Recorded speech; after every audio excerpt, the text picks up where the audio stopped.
Harga batubara menguat di Kamis waktu setempat di tengah kekhawatiran pasokan domestik Indonesia yang menipis serta proyeksi penurunan produksi China mulai 2026.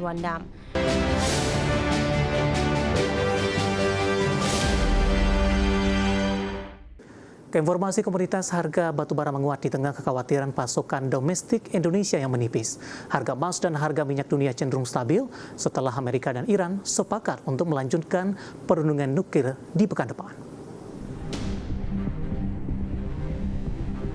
Harga batubara menguat di Kamis waktu setempat di tengah kekhawatiran pasokan domestik Indonesia yang menipis serta proyeksi penurunan produksi China mulai 2026.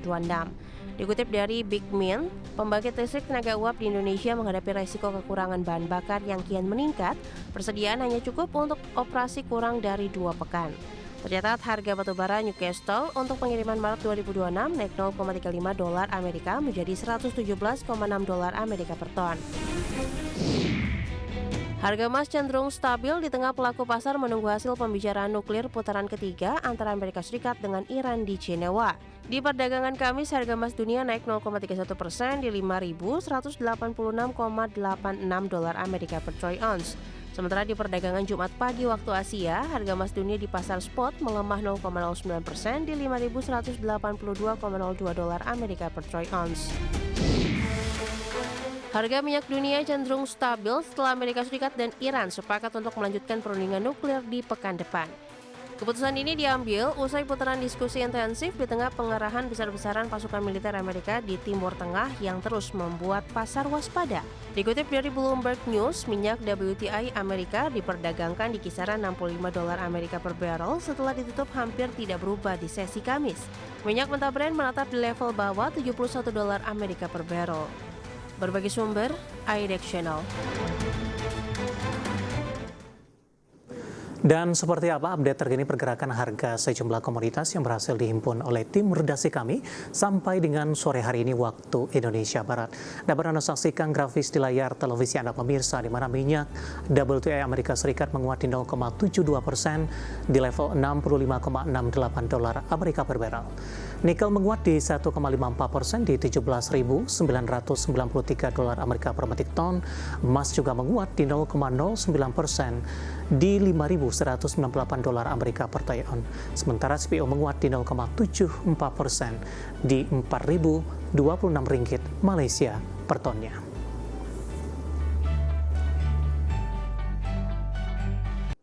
Kita beralih ke informasi indikator perdagangan lainnya pemirsa, di mana jelang libur akhir pekan nilai tukar cenderung menguat terhadap dolar Amerika Serikat di tengah penguatan terbatas indeks dolar Amerika. Dikutip dari data RTI di Jumat siang tadi, rupiah menguat tipis di 0,02% di level 16.750 per dolar Amerika. Di mana sebelumnya rupiah dibuka melemah tipis di 0,03% di 16.755 per dolar Amerika.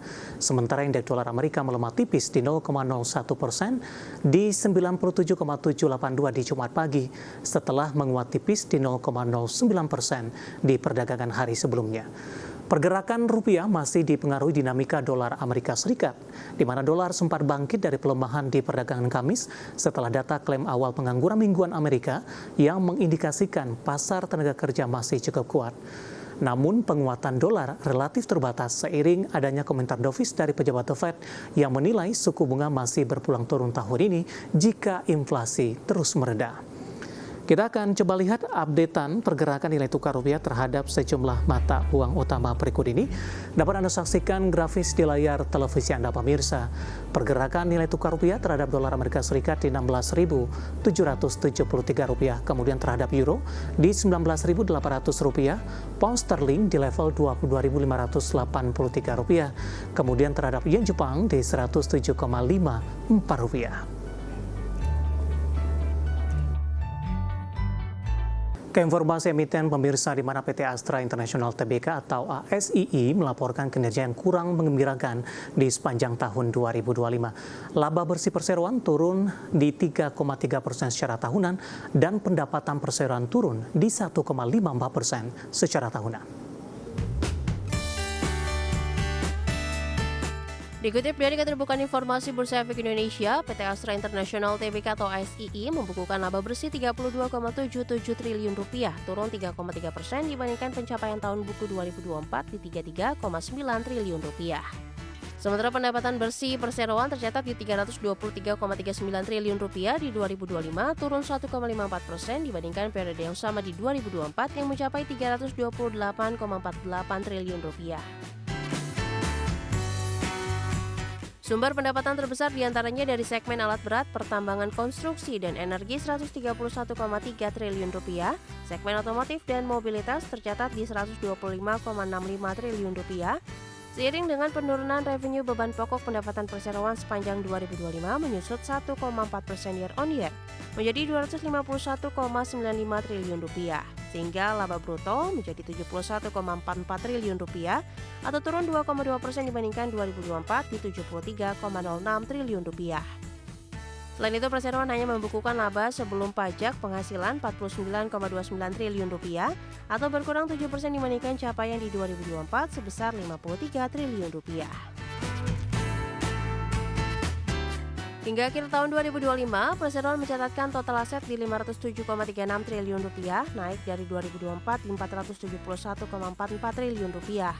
Liabilitas meningkat menjadi Rp216,55 triliun dari Rp199,44 triliun. Total likuiditas menanjak menjadi Rp290,81 triliun dari sebelumnya Rp272 triliun. Total saldo kas dan setara kas di Rp52,62 triliun, meningkat dari posisi Rp48,43 triliun di akhir Desember 2024. Berbagi sumber, IDEX Channel.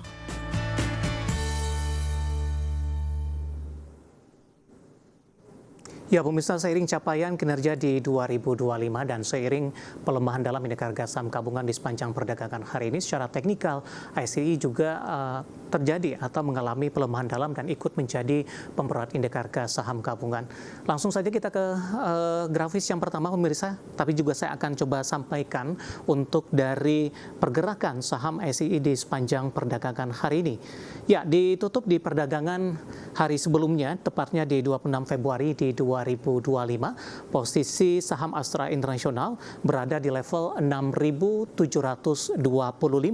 Dibuka pada pagi tadi, dibuka flat pemirsa di 6.725, kemudian sempat mengalami penguatan dan bergerak ke zona hijau 6750 intraday tertinggi hari ini, kemudian langsung tertekan cukup dalam di 575, kemudian pelemahan terbatas ke 6.600 ke 6625. Saat ini di jelang penutupan saham ASII melemah di 1,12% di 6.650. Sementara posisi saham Astra International dalam beberapa bulan terakhir lebih cenderung mengalami penguatan karena di awal Agustus masih diperdagangkan untuk saham Astra International ini masih bergerak di bawah level 5.400-an. September Oktober hingga 19 Januari mengalami penguatan yang signifikan hingga ke 6750 pemirsa. Kemudian pasca menyentuh ke level ini, penguatan dari Astra lebih cenderung terbatas. Hari ini mengalami tekanan yang cukup dalam dan kembali ke level 6.600-an. Dari sisi valuasi, saya juga akan sampaikan di posisi price to earning ratio-nya ada di 0,815 kali, PSR-nya di 0,83 kali, PBV-nya di 1,17 kali, dan PCFR di 5,98 kali. Kombinasi secara fundamental, teknikal, dan juga dari sisi valuasi, dan semoga bisa menjadi salah satu referensi untuk Anda.